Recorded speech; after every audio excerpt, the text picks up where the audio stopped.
નમસ્કાર વિદ્યાર્થી મિત્રો, આપનું સ્વાગત છે આપણી ચેનલમાં। આજે આપણે વિડીયોની અંદર મુખ્યમંત્રી જ્ઞાન સેતુ મેરિટ સ્કોલરશિપ યોજના જે ધોરણ 6 થી 12 માટે છે એના વિશે આજે ઠરાવ પાસ થયેલો છે। એ ઠરાવમાં કઈ કઈ વાતો થયેલી છે અને કઈ કઈ માહિતી આપણે યાદ રાખવાની છે, તો વિડીયોને સંપૂર્ણ જોવા પ્રયત્ન જરૂર કરો અને દરેક વિદ્યાર્થીઓ મિત્રો સાથે આ વિડીયો શેર કરવાનું ભૂલતા નહીં અને દરેક વાલી મિત્રો સાથે પણ તમે આ વિડીયો શેર કરી શકો છો। સૌથી પહેલાં ચેનલમાં નવા હોય તો તમે ચેનલને સબસ્ક્રાઈબ કરી દેજો અને હજુ સુધી તમે બાકીની જે સરકારી યોજનાઓ નમો લક્ષ્મી, નમો સરસ્વતી, નમો પોર્ટલ બરાબર એવી ઘણી બધી જે સ્કોલરશિપ યોજનાઓ છે એ વિશે તમે હજુ માહિતી ન મેળવી હોય તો માહિતી મેળવી લો। આપણી ચેનલ પર જઈને તમે પ્લે લિસ્ટ તમે જોઈ શકો છો। પ્લે લિસ્ટમાં તમને સરકારી યોજનામાં જેટલી પણ મેં વિડીયો બનાવેલા છે એ બધી માહિતી તમને ત્યાં મળવાની રહેશે। અથવા તો તમને ઘણી બધી યોજનાઓ વિશે હું તમને અહીંયા આઈ બટન પર તમને આપી દઈશ, જેમ કે નમો લક્ષ્મી હોય, નમો સરસ્વતી હોય, તો આ વિડીયોમાં તમે અમુક વચ્ચે તમને યોજનાઓનું આઈ બટન પર તમને જોવા મળશે કે આ યોજના વિશે, તો એના પર ક્લિક કરશો તો તમને એ યોજનાનો વિડીયો તમને જોવા મળશે। તો વિડીયોને સંપૂર્ણ જોવા પ્રયત્ન જરૂર કરજો, કેમ કે આ ઠરાવની અંદર જે પણ માહિતી છે સંપૂર્ણ માહિતી આપણે કવર કરવાના છે, બરાબર। તો અહીંયા આ જે ઠરાવ પાસ થયેલો છે, તો ઉક્ત વંચાણે લીધેલ આ ઠરાવથી રાજ્યમાં શૈક્ષણિક વર્ષ 2023-24થી જ્ઞાન સેતુ ડે સ્કૂલ શરૂ કરવા અંગે ઠરાવવામાં આવેલ હતું, જેના અમલીકરણ સંદર્ભે આ યોજનામાં જોડાવા જે રસ ધરાવતી સ્વનિર્ભર શાળાઓ અને અનુદાનિત શાળાઓ એટલે કે ગ્રાન્ટેડ શાળા હોય એ પાસેથી નિયત નમૂનામાં અરજીઓ મેળવવામાં આવી હતી। આ અરજીઓની વિગત સમીક્ષા કરતાં જણાવ્યું છે કે રાજ્યના અનેક તાલુકાઓમાં એક કરતાં વધુ લાયકાત ધરાવતી શાળાઓ ઉપલબ્ધ છે, તે પૈકી એક સિવાય બાકી શાળાઓ આ યોજનામાં જોડાઈ શકતી નથી। જ્યારે કેટલાક તાલુકામાં ધોરણ 10 પરિણામના માપદંડના આધારે મર્યાદિત સંખ્યામાં શાળાઓ ઉપલબ્ધ થતી હતી। તેથી શિક્ષણ વિભાગના 30/1/2023ના ઠરાવ ક્રમાંક SSA-10-22-9 192 મુજબ આવા તાલુકાઓમાંથી કોમન એન્ટ્રન્સ ટેસ્ટમાં ઉત્તીર્ણ થઈને મેરિટમાં પસંદ થનાર તેજસ્વી વિદ્યાર્થીઓને મર્યાદિત વિકલ્પો જ મળતા હતા। તેજસ્વી વિદ્યાર્થીઓને પોતાના જિલ્લામાં કે અન્ય જિલ્લામાં પણ ઈચ્છા મુજબ શ્રેષ્ઠ શાળા પસંદગી કરવા માટે વધુમાં વધુ સારા વિકલ્પો ઉપલબ્ધ થાય તે હેતુથી આ ઠરાવની પુનઃ વિચારણા કરવામાં આવી છે, બરાબર। તો આથી રાજ્યમાં સરકારી હોય અથવા તો અનુદાનિત એટલે કે ગ્રાન્ટીનેટ શાળા પ્રાથમિક શાળામાં ધોરણ 1થી 5માં જેને સળંગ અભ્યાસ કરી ધોરણ 5નો અભ્યાસ પૂર્ણ કરેલ હોય તેવા વિદ્યાર્થીઓ પૈકીના જે તેજસ્વી વિદ્યાર્થીઓ છે એમને મેરિટના ધોરણે રાજ્યમાં કાર્યરત જે ગુજરાત માધ્યમિક અને ઉચ્ચતર માધ્યમિક શિક્ષણ બોર્ડ કે અન્ય બોર્ડ સાથે સંલગ્ન જે શાળાઓમાં રાજ્ય સરકાર દ્વારા નિયત ધારા ધોરણ મુજબ પસંદ થયેલ સ્વનિર્ભર શાળાઓમાં ધોરણ 6માં પ્રવેશ મેળવી ધોરણ 12 સુધીનું તે શિક્ષણ પ્રાપ્ત કરી શકે તે માટે ગુજરાત રાજ્યના આવા તેજસ્વી વિદ્યાર્થીઓને સ્કોલરશિપ આપવાની બાબત રાજ્ય સરકારશ્રીની વિચારણા હેઠળ હતી, બરાબર। તો આ પ્રસ્તુત બાબતે પુખ્ત વિચારણાના અંતે પ્રસ્તાવનામાં દર્શાવ્યા મુજબ ધોરણ 5 જે વિદ્યાર્થીઓએ પૂર્ણ કરેલ છે તેવા 30,000 જેટલા તેજસ્વી વિદ્યાર્થીઓને દર વર્ષે પસંદ કરી ધોરણ 6થી 12 સુધીમાં અભ્યાસ માટે સ્કોલરશિપ આપવાની યોજના અમલમાં મૂકવામાં આવી છે અને એમના માટે કઈ કઈ શરતો રહેવાની છે એ બધી જ ડિટેલ આપણે આ વિડીયોની અંદર કવર કરવાના છે। તો સૌથી પહેલાં વિડીયોને લાઈક કરી દેજો, બરાબર। હવે શરૂ કરીએ છીએ આ વિડીયોની જે આગળની માહિતી છે, ઠરાવમાં કઈ કઈ વાતો સામેલ કરવામાં આવી છે। તો ઠરાવની વાત કરીએ તો આ યોજનાનું નામ શું છે, તો યોજના જે છે એ મુખ્યમંત્રી જ્ઞાન સેતુ મેરિટ સ્કોલરશિપ યોજના છે। ત્યાર પછી યોજનાના અમલીકરણ અધિકારી તરીકે કોણ રહેવાના છે? તો આ યોજનાના અમલીકરણ અધિકારી તરીકે નિયામકશ્રી અને શાળાઓ રહેવાની છે. ત્યાર પછી વિદ્યાર્થીઓ માટે શાળાઓની પસંદગીના વિકલ્પો કેવા રહેવાના છે? તો અહીંયા વાત કરીએ તો મુખ્યમંત્રી જ્ઞાન સેતુ મેરિટ સ્કોલરશિપ યોજના માટે પસંદ થયેલ વિદ્યાર્થીઓને શાળાઓની પસંદગીમાં વધુમાં વધુ વિકલ્પ મળી રહે તે જરૂરી છે. તેથી તેઓના ધોરણ 6 થી 12ના અભ્યાસ માટે નીચે મુજબ અલગ અલગ વિકલ્પો ઉપલબ્ધ રહેવાના છે. એમાંથી વાત કરીએ તો એમાં એક વિકલ્પ છે કે નિયામકશ્રી શાળાઓ દ્વારા નીચે ફોર એમાં દર્શાવ્યા મુજબ નિયત ધારાધોરણ મુજબ પસંદ કરેલ સ્વનિર્ભર શાળાઓમાં અથવા તો અનુદાનિત એટલે કે ગ્રાન્ટેડ શાળાઓમાં માધ્યમિક અને ઉચ્ચતર માધ્યમિક શાળાઓ આવી શકે છે.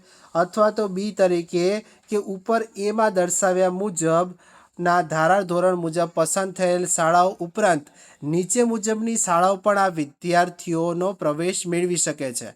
તો એમાં એક તરીકે લખ્યું છે કે વિદ્યાર્થીઓ જે અનુદાનિત શાળામાં ધોરણ 5 સુધીનો સળંગ અભ્યાસ પૂર્ણ કર્યો છે અને કોમન એન્ટ્રન્સ ટેસ્ટ એટલે કે CET જે એક્ઝામ છે એ કોમન એન્ટ્રન્સ ટેસ્ટમાં મુખ્યમંત્રી જ્ઞાન સેતુ મેરિટ સ્કોલરશિપ મેળવવા પાત્ર ઠર્યો છે તો તે પોતાની જૂની અનુદાનિત શાળામાં ધોરણ 6માં પ્રવેશ મેળવવા માગતો હોય તો તે પ્રવેશ મેળવી ધોરણ 6 થી 8નો અભ્યાસ પૂર્ણ કરી શકે છે. એટલે કે જે વિદ્યાર્થી ગ્રાન્ટેડ શાળામાં ભણતો હતો 1 થી 5 સુધીમાં, પછી એ શું કરે છે, કોમન એન્ટ્રન્સ ટેસ્ટમાં ટેસ્ટ આપે છે અને એમાં પાસ થઈ ગયો છે તો એ પોતાની જૂની જ ગ્રાન્ટેડ શાળાઓમાં અભ્યાસ કરવા માગે છે તો એમાં જ પ્રવેશ મેળવવા માગતો હોય તો એ પણ પોતાનો અભ્યાસ પૂર્ણ કરી શકે છે. 6 થી 8નો અભ્યાસ પૂર્ણ કરી શકે છે.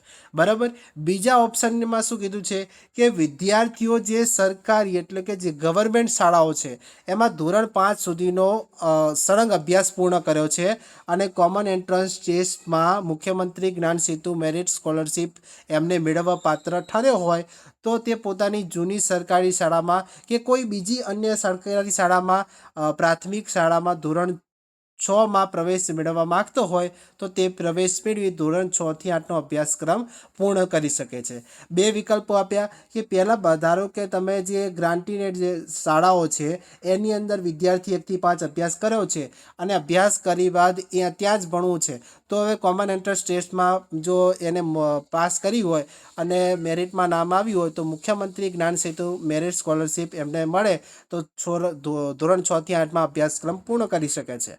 એવી જ રીતે જો વિદ્યાર્થી સરકારી શાળામાં છે અને એ જ શાળાની અંદર ધોરણ 6નો અભ્યાસ કરવા માગે છે તો તે ધોરણ 6ની અંદર 6 થી 8નો અભ્યાસક્રમ પૂર્ણ કરી શકે છે. અથવા તો એને એ જૂની સરકારી શાળામાં નથી ભણવું, બીજી કોઈ અન્ય સરકારી શાળામાં પણ આ ટેસ્ટ આપીને લાભ લેવો છે તો એ પણ લાભ લઈને પોતાનો અભ્યાસક્રમ પૂર્ણ કરી શકે છે. ત્રીજો ઓપ્શન અહીંયા આપેલો છે કે કોઈ પણ સરકારી માધ્યમિક અને ઉચ્ચતર માધ્યમિક શાળામાં 9 થી 12 સુધીનો અભ્યાસ કરી શકે છે. ત્રીજો ઓપ્શન એ પણ આપેલો છે કે 6 થી 8 તો ખરી જ પણ સાથે સાથે કોઈ પણ સરકારી અથવા તો માધ્યમિક અને ઉચ્ચતર માધ્યમિક શાળામાં 9 થી 12નો તે અભ્યાસ કરી શકે છે. ત્યાર પછી આગળ વાત કરીએ તો શૈક્ષણિક વર્ષ પૂર્ણ થયેથી એટલે કે જ્યારે પણ શૈક્ષણિક વર્ષ પૂરું થાય છે અને જો કોઈ વિદ્યાર્થી શાળા બદલવા ઈચ્છે છે તો નિયામક શ્રી શાળાઓ દ્વારા જાહેર કરેલ શાળાઓની અદ્યતન પસંદગી યાદી પૈકીની કોઈ પણ શાળાઓ કે ઉપર બીમાં દર્શાવ્યા મુજબની શાળાઓ પૈકીની શાળાઓમાં પ્રવેશ મેળવી શકશે. બરાબર. એટલે કે ધોરણ 6 પૂર્ણ થઈ જાય ત્યારબાદ ધોરણ 7માં પોતાની શાળા બદલવી હોય તો એ પોતાની શાળા બદલી શકે છે. તેવી જ રીતે અન્ય ધોરણમાં પણ આ જોગવાઈ અનુસાર તે પોતાની શાળા બદલી શકવાનો એને અધિકાર મળે છે. બરાબર. ત્યાર પછી હવે અહીંયા શું રહેવાનું છે ધારાધોરણ કે નિયામક શ્રીની શાળાઓ દ્વારા જે શાળાઓની પસંદગી છે એ પસંદગીના ધારાધોરણ કઈ રીતે હોવાના છે તો અહીંયા આપણે ઉપર વાત કરી ઉપર 3A કિસ્સામાં કે નીચે મુજબની ચારેય શરતો પૂર્ણ કરશે તો તેવી સ્વનિર્ભર એટલે કે સેલ્ફ ફાઇનાન્સ અને અનુદાનિત એટલે કે ગ્રાન્ટેડ જે શાળા માધ્યમિક અને ઉચ્ચતર માધ્યમિક શાળાઓ છે એ માધ્યમિક શાળાઓનો નિયામક શ્રી શાળાઓ દ્વારા જે મુખ્યમંત્રી જ્ઞાન સેતુ મેરિટ સ્કોલરશિપ યોજનાની પસંદગી યાદીમાં તેનો સમાવેશ કરવાનો રહેશે. બરાબર. તો હવે કઈ કઈ વસ્તુઓ ધારાધોરણ કીધું છે કે સૌથી પહેલું પોઈન્ટ કીધું છે કે શાળામાં છેલ્લા 5 વર્ષ પૈકી ઓછામાં ઓછું 3 વર્ષનું ધોરણ 10ની બોર્ડનું પરિણામ 80% કરતાં વધારે. કારણ કે આ જે સ્કોલરશિપ છે એ કોને મળવા પાત્ર છે કે જે તેજસ્વી વિદ્યાર્થીઓ છે એના માટે છે. એટલા માટે શાળાના છેલ્લા 5 વર્ષ પૈકી ઓછામાં ઓછું 3 વર્ષની વાત કરેલી છે. 3 વર્ષનું ધોરણ 10ની બોર્ડનું પરીક્ષાનું પરિણામ 80% કરતાં વધારે હોય તો લાભ મળે. બીજી વસ્તુ શું કીધી છે કે શાળાઓમાં ધોરણ 6 થી 12નો સળંગ અભ્યાસક્રમ ચાલતો હોય. ત્રીજો વાત કરેલી છે કે ધોરણ 6 થી 8 પ્રાથમિક વિભાગ અને 9 થી 12 માધ્યમિક અને ઉચ્ચતર માધ્યમિક વિભાગનું સંચાલન એક જ ટ્રસ્ટ અથવા સંસ્થા દ્વારા થતું હોય તો જ એ શાળાઓ અહીંયા લાભ મેળવી શકે છે. બરાબર. અને ધોરણ 6 થી 10 અથવા તો ધોરણ 6 થી 12માં સળંગ એક જ કેમ્પસમાં ચાલતા હોય તો તે પણ અહીંયા વાત કરેલી છે કે એના ધારાધોરણ કોના કે નિયામક શ્રીની શાળાઓ દ્વારા જે શાળાઓની પસંદગીના ધારાધોરણ કઈ રીતે છે તો આ પ્રમાણે રહેવાના છે. ત્યાર પછી એની આગળ વાત કરીએ તો કે દર વર્ષે શાળાઓની પસંદગી યાદી નિયામક શ્રી શાળાઓ દ્વારા નવેસરથી પરિણામ અને અન્ય મુદ્દાઓને આધારે તેમને અદ્યતન કરવાની રહેશે. અને આ રીતે અદ્યતન પસંદગી યાદીમાંથી જે બાકાત થયેલ શાળાઓ છે જ્યાં સુધી પુનઃપાત્રતા મેળવે નહીં ત્યાં સુધી આ યોજના હેઠળ નવા પ્રવેશ આપી શકશે નહીં. હવે જ્યાં સુધી એ જે પણ શાળા છે એ શાળાને મંજૂરી નથી મળતી ત્યાં સુધી આ યોજનામાંથી તે બાકાત રહી જશે. બરાબર.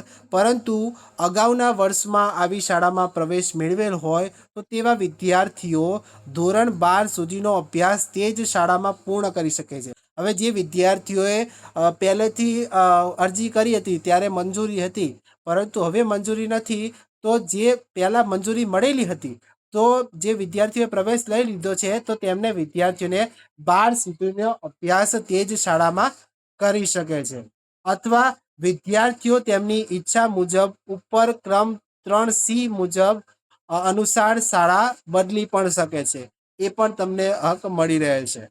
ત્યાર પછી આગળ વાત કરીએ તો કે દર વર્ષે વિદ્યાર્થીઓની પ્રવેશ પ્રક્રિયા પહેલા નિયામક શ્રી શાળાઓ દ્વારા પસંદ કરાયેલ શાળાઓની અદ્યતન યાદી અને તેમના પૂરા નામ, સરનામા, માધ્યમ અને સ્વનિર્ભર શાળાઓના કિસ્સામાં ગુજરાત સ્વનિર્ભર શાળા એટલે કે ફી નિયમ અધિનિયમ 2017 અંતર્ગત નિયત કરેલી ફીની વિગતો અન્ય આનુવંશિક વિગતો સાથે જાહેર કરવાની રહેશે. એટલે દર વર્ષે શું છે જ્યારે પ્રવેશ પ્રક્રિયા શરૂ થાય છે ત્યારે દરેક શાળાએ પોતાની જે શાળાઓની યાદી તેમનું પૂરું નામ શું છે, કઈ શાળા છે સ્વનિર્ભર છે, સરકારી છે, એની કેટલી ફી છે એ બધી જ વિગતો ત્યાં આપવાની રહેશે. હવે વિદ્યાર્થીઓને અહીંયા આ યોજનાના મળવાપાત્ર લાભો કયા રહેવાના છે તો પહેલો લાભ કે જે વિદ્યાર્થીઓ રાજ્ય સરકાર દ્વારા નિયત ધારાધોરણ મુજબ પસંદ કરેલી સ્વનિર્ભર શાળાઓમાં ધોરણ 6માં પ્રવેશ મેળવશે તેવા વિદ્યાર્થીઓને સ્કોલરશિપનો લાભ ધોરણ 6 થી શરૂ કરી ધોરણ 12 પૂર્ણ કરે ત્યાં સુધી નીચે મુજબ મળવાનો રહેશે. નીચે મુજબ કઈ રીતે કે બધી જ સ્કોલરશિપ એકી સાથે તમને મળશે તો ના, એકી સાથે સ્કોલરશિપ નહીં મળે. પહેલો સ્ટેપ હશે. પહેલા સ્ટેપની અંદર ધોરણ 6 થી 8નો અભ્યાસ કરવા માટે તમને વાર્ષિક 20,000 મળશે. બીજા હપ્તાની અંદર ધોરણ 9 થી 10નો અભ્યાસ કરવા માટે 22,000 વાર્ષિક રીતે મળવાના છે. ત્યાર પછી ધોરણ 11 અને 12નો અભ્યાસ કરવા માટે વાર્ષિક 25,000ની સ્કોલરશિપ તમને મળવાપાત્ર રહેશે. આ ક્યારે થશે કે જ્યારે તમે કોમન એન્ટ્રન્સ ટેસ્ટ પાસ કરી હશે ત્યારે. બરાબર. હવે જે વિદ્યાર્થીઓ સરકારી અથવા તો કોઈ પણ અનુદાનિત એટલે કે જે ગ્રાન્ટીનેડ શાળાઓ છે એ શાળામાં ધોરણ 6માં પ્રવેશ મેળવીને ધોરણ 6 થી 12નો અભ્યાસ આ શાળાઓમાં વિનામૂલ્યે મેળવવાનું ચાલુ રાખે તેવા વિદ્યાર્થીઓને નિઃશુલ્ક અભ્યાસ ઉપરાંત નીચે મુજબ વધારાની સ્કોલરશિપ પણ આપવામાં આવશે. તો એ પણ અહીંયા તમને લાભ મળી શકે. એમાં પણ સ્ટેપ 1ની અંદર ધોરણ 6થીનો અભ્યાસ કરવા માટે વાર્ષિક 5,000 મળે છે. પછી બીજા સ્ટેપની અંદર ધોરણ 9થી 10નો અભ્યાસ કરવા માટે વાર્ષિક 6,000 મળે છે. ત્રીજા સ્ટેપની અંદર ધોરણ 11 અને 12નો અભ્યાસ કરવા માટે વાર્ષિક 7,000 મળવાપાત્ર રહેશે. કઈ સરકારી અથવા તો ગ્રાન્ટીનેડ જે શાળા છે, અનુદાનિત શાળાઓ, એમાં તમે પ્રવેશ મેળવવા માગો છો વિના ધોરણ 6થી 12નો અભ્યાસ આ શાળામાં વિના મૂલ્યે મેળવવાનું ચાલુ રાખે તેવા વિદ્યાર્થીઓને પણ આ સ્કોલરશિપ વધારાની મળવાની રહેશે. ત્યાર પછી આગળ વાત કરીએ કે કોઈ પણ શાળામાં ધોરણ 9થી 10 અથવા તો ધોરણ 9થી 12 અનુદાનિત શાળા એટલે કે ગ્રાન્ટીનેડ શાળા તરીકે ચાલતા હોય અને ધોરણ 6થી 8માં સ્વનિર્ભર શાળા તરીકે ચાલતી હોય અથવા તો ધોરણ 6થી 8 ગ્રાન્ટીનેડ તરીકે અને 9-10 અથવા તો 9થી 12 અથવા તો ધોરણ 11-12 સ્વનિર્ભર તરીકે ચાલતી હોય, તો આવા કિસ્સામાં જ્યાં ઉપર મુજબની ચારે શરતો પૂર્ણ થતી હશે તો આવી શાળાઓમાં જે વિદ્યાર્થીઓ પ્રવેશ મેળવશે તેઓને જેટલા ધોરણ મુજબ સ્વનિર્ભર તરીકે ચાલતી હોય તેટલા ધોરણ મુજબ પૂરતું જે તે ધોરણ મુજબ જે આપણે આગળ વાત કરી એ સ્કોલરશિપની રકમ જે તે વર્ષે તેમને મળવાપાત્ર રહેવાની છે. આમાં પણ કોઈ પણ જે કન્ડિશન છે એ તમારી ફૂલફિલ થતી હશે તો તમને ઉપર મુજબની સ્કોલરશિપ મળવાપાત્ર રહેશે. આ વિદ્યાર્થીઓને સ્કોલરશિપની રકમ મફત બસ પાસની સુવિધા પણ અહીંયા મળવાની છે. આ વિદ્યાર્થીઓ જે પણ છે આ યોજનાનો લાભ લે છે એ વિદ્યાર્થીઓને સ્કોલરશિપની રકમ ઉપરાંત તમને જે બસનો પાસ જે છે એ એકદમ મફતમાં કાઢી આપવામાં, એટલે મફત બસ પાસની સુવિધા પણ તમને મળવાની છે. હવે આગળ વાત કરીએ કે હવે અનુદાનિત અને સરકારી શાળાઓને મળવાપાત્ર સહાય. આપણે સ્વનિર્ભરની વાત કરી, હવે આવે છે ગ્રાન્ટીનેડ અને સરકારી શાળા માટે. તો આ યોજના હેઠળ મુખ્યમંત્રી જ્ઞાન સેતુ મેરિટ સ્કોલરશિપ યોજનામાં પાત્રતા ધરાવતા વિદ્યાર્થીઓ અનુદાનિત એટલે કે ગ્રાન્ટીનેડ કે સરકારી એટલે કે ગવર્મેન્ટ શાળાઓમાં પ્રવેશ મેળવે તો તે શાળાઓને નીચે મુજબ વિદ્યાર્થી દીઠ નાણાકીય સહાય આપવામાં આવશે. તો પહેલો જે હપ્તો છે ધોરણ 6થી 8માં પ્રવેશ મેળવેલ વિદ્યાર્થી દીઠ વાર્ષિક 2,000 મળશે શાળાઓને, બરાબર. હવે ધોરણ 9થી 10માં પ્રવેશ મેળવેલ વિદ્યાર્થી દીઠ વાર્ષિક 3,000 મળશે ગ્રાન્ટીનેડ અને સરકારી શાળાઓને. ત્રીજો હપ્તો જે છે ધોરણ 11માં જે વિદ્યાર્થીઓ પ્રવેશ મેળવે છે એ વિદ્યાર્થી દીઠ વાર્ષિક 4,000 ગ્રાન્ટીનેડ અને સરકારી શાળાઓમાં મળવાપાત્ર રહેશે. આ શું છે? શાળાઓને મળવાપાત્ર સહાયની વાત કરેલી છે. હવે જે તે અનુદાનિત અને સરકારી શાળાઓમાં આ રકમનો ઉપયોગ સમગ્ર શિક્ષા દ્વારા સરકારી પ્રાથમિક શાળાઓમાં આપવામાં આવતી સંયુક્ત શાળા ગ્રાન્ટ એટલે કે સ્કૂલ કમ્પોઝિટ ગ્રાન્ટનો ઉપયોગ કરવા માટે પ્રવર્તમાન સૂચનાઓ અનુસાર કરવાનું રહેશે. જે પણ સૂચનાઓ આપેલી છે એ સૂચનાઓ તમારે ફૂલફિલ કરવાની છે તો જ તમને આ ગ્રાન્ટનો ઉપયોગ તમે લઈ શકો છો. ત્યાર પછી આગળ વાત કરીએ વિદ્યાર્થી અને શાળાને મળતી સહાયમાં સમયાંતરે વધારો. એટલે ઉપર મુજબ 5A અને 5B મુજબ વિદ્યાર્થીઓને મળવાપાત્ર સ્કોલરશિપની રકમમાં અને 6A અને 6M મુજબ અનુદાનિત એટલે કે ગ્રાન્ટીનેડ અને સરકારી શાળાઓને મળવાપાત્ર જે નાણાકીય સહાયમાં વધારો કરવા દર 3 શૈક્ષણિક વર્ષ બાદ રાજ્ય સરકાર વિચારણા કરશે. તો એ પણ આપણે ખાસ યાદ રાખવું જરૂરી છે. હવે લાભાર્થીઓને નક્કી કરવા માટે કોમન એન્ટ્રન્સ ટેસ્ટની વાત કરીએ તો એમાં પહેલું લખેલું છે કે કોમન એન્ટ્રન્સ ટેસ્ટ એનું આયોજન કોણ કરશે? તો રાજ્ય પરીક્ષા બોર્ડ એટલે કે SEB, બરાબર, રાજ્ય પરીક્ષા બોર્ડ દ્વારા કરવામાં આવશે. તે માટેનો અભ્યાસક્રમ, પરીક્ષાનું માળખું તેમજ આનુષંગિક નિયમો રાજ્ય પરીક્ષા બોર્ડ એટલે કે SEBના ગાંધીનગર દ્વારા જાહેર કરવામાં આવશે. સરકારી અથવા અનુદાનિત પ્રાથમિક શાળામાં ધોરણ 1થી 5 સુધીનો સળંગ અભ્યાસ કરી ધોરણ 5માં અભ્યાસ કરતા હોય અથવા તો ધોરણ 5માં ઉત્તીર્ણ થયેલ હોય તેવા વિદ્યાર્થીઓ રાજ્ય પરીક્ષા બોર્ડ ગાંધીનગર દ્વારા આયોજિત થનાર આ કોમન એન્ટ્રન્સ ટેસ્ટ તેમને આપી શકશે. આ પરીક્ષા માટે વિદ્યાર્થીઓની ફી અંગેના નિર્ણય રાજ્ય પરીક્ષા બોર્ડ દ્વારા લેવામાં આવશે. એટલે જ્યારે પણ આ તમે જો એપ્લાય કરવા માગતા હોય તો સૌથી પહેલાં તમારી સ્કૂલ અથવા કોલેજમાં તમે સંપર્ક કરી શકો છો. તેમને વધારે માહિતી હોય છે આ બાબતે, તો ત્યાં જઈને આ માહિતી પૂછી શકો છો.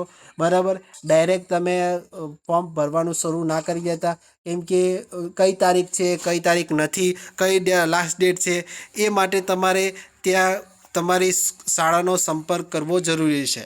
બરાબર, ત્યાંના પ્રિન્સિપલ કે સાહેબો હોય એમને આ વિશે વધારે માહિતી હોય છે.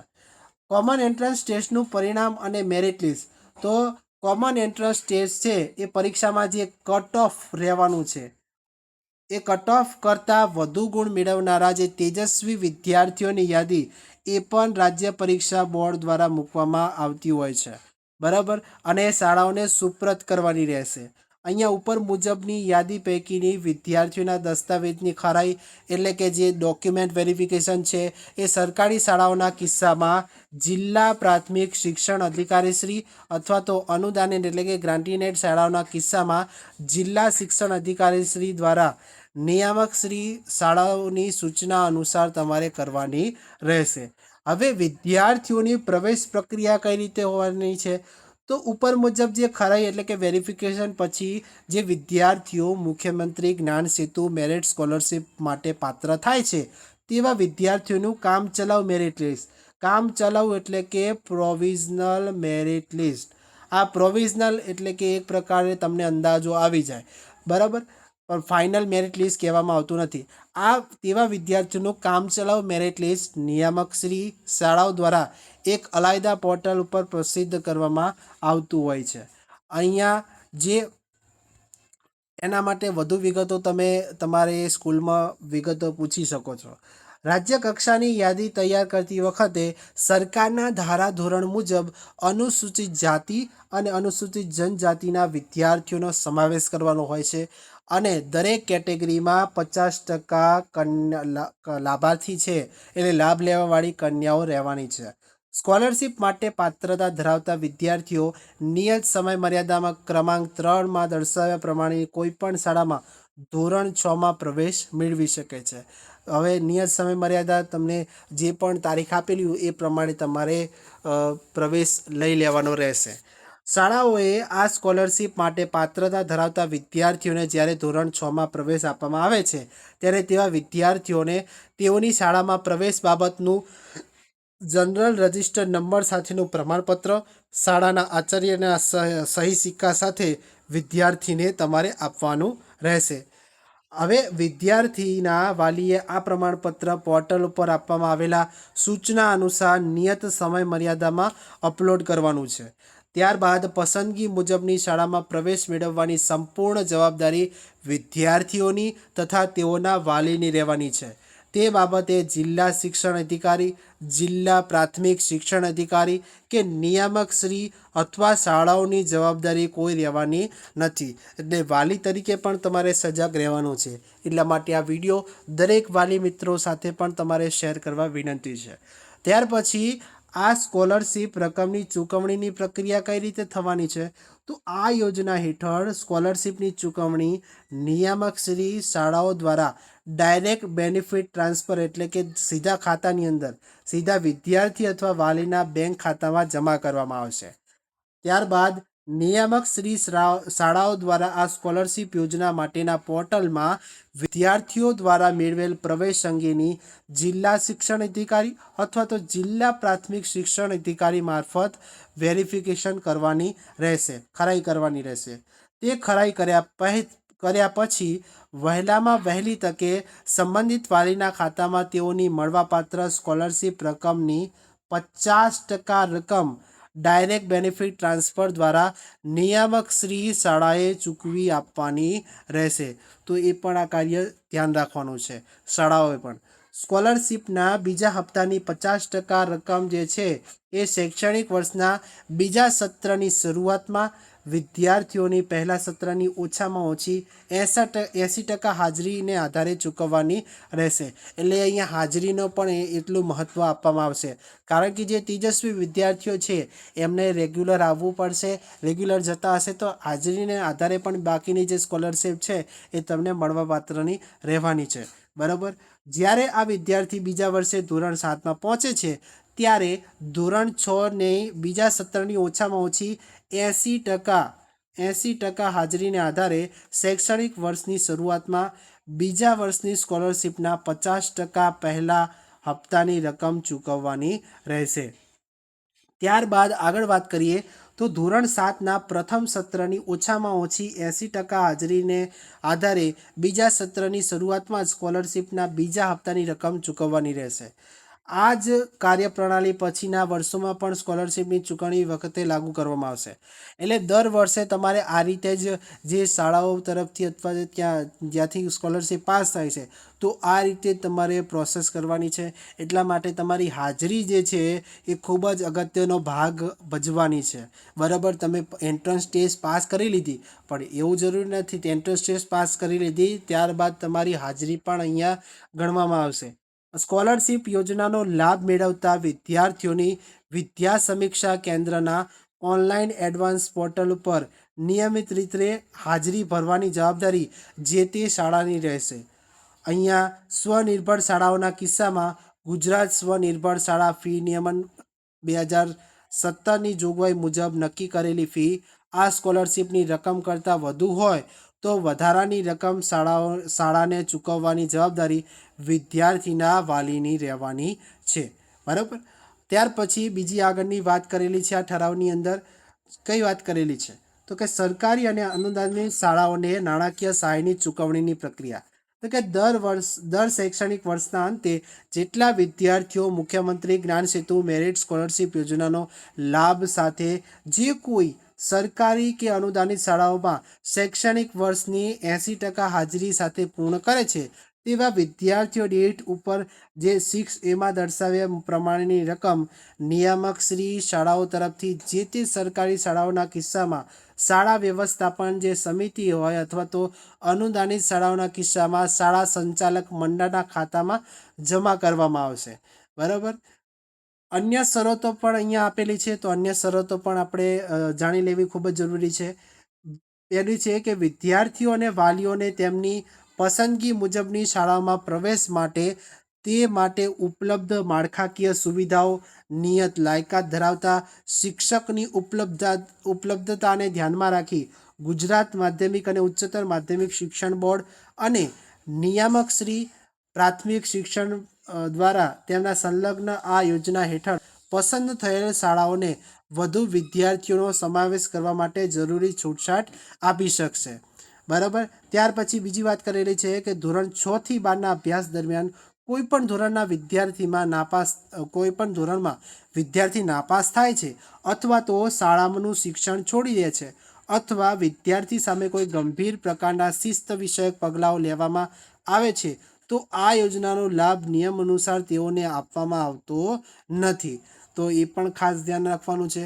ત્યાર પછી શૈક્ષણિક વર્ષ પૂર્ણ થયેથી જો કોઈ વિદ્યાર્થી શાળા બદલવા ઈચ્છે છે તો તે બાબતે જે તે સમયે નિયામકશ્રી અથવા તો શાળાઓ દ્વારા જાહેર કરેલ શાળાઓની જે અદ્યતન પસંદગીની યાદી પૈકીની શાળાઓમાં પ્રવેશ મેળવી તે બાબતનું જનરલ રજિસ્ટર્ડ નંબર અને શાળાના આચાર્યના સહી સિક્કા સાથે પ્રમાણપત્ર તમારે પોર્ટલ પર અપલોડ કરવાનું રહેશે. એ અહીંયા વાલીની જવાબદારી રહેવાની છે. આ ઠરાવના ઉચિત અમલીકરણ માટે શિક્ષણ વિભાગ અથવા નિયામક શ્રી શાળાઓ દ્વારા જરૂરી આનુષંગિક સૂચનાઓ આપી શકશે. બરાબર. તો હવે જે વિદ્યાર્થીઓએ આ વિડીયો સંપૂર્ણ જોયો છે, જે વાલી મિત્રો જોયો છે અથવા જે શિક્ષક મિત્રોએ જોયો છે, બરાબર, તો દરેકને મારા એક જ કહેવાનું છે કે આ વિડીયોને વધુથી વધુ શેર કરો જેથી આ યોજનાનો લાભ બીજા વિદ્યાર્થી મિત્રોને પણ મળી રહે જે પણ 80% કરતાં વધારે લાવે છે અથવા તો રેગ્યુલર સ્કૂલે જાય છે અને આ કોમન એન્ટ્રન્સ ટેસ્ટ આપી શકે છે એવા તેજસ્વી વિદ્યાર્થીઓને આ વિડીયો શેર કરી શકો છો. અને આવી જ શૈક્ષણિક માહિતી માટે આ ચેનલને સબસ્ક્રાઈબ કરી શકો છો અને યુટ્યુબને સબસ્ક્રાઈબ કરી દો અને ઇન્સ્ટાગ્રામ ફેસબુક પેજને ફોલો કરી દેજો, બરાબર. અને બાકીની જે સરકારી યોજનાઓ જે છે આપણી ચેનલ પર જઈને તમે પ્લેલિસ્ટમાં સરકારી યોજનાઓ પર ક્લિક કરીને બાકીની યોજનાઓ વિશે માહિતી મેળવી શકો છો. તો ફરી મળીશું આવા જ નવા વિડીયો સાથે. જય હિન્દ, જય ભારત.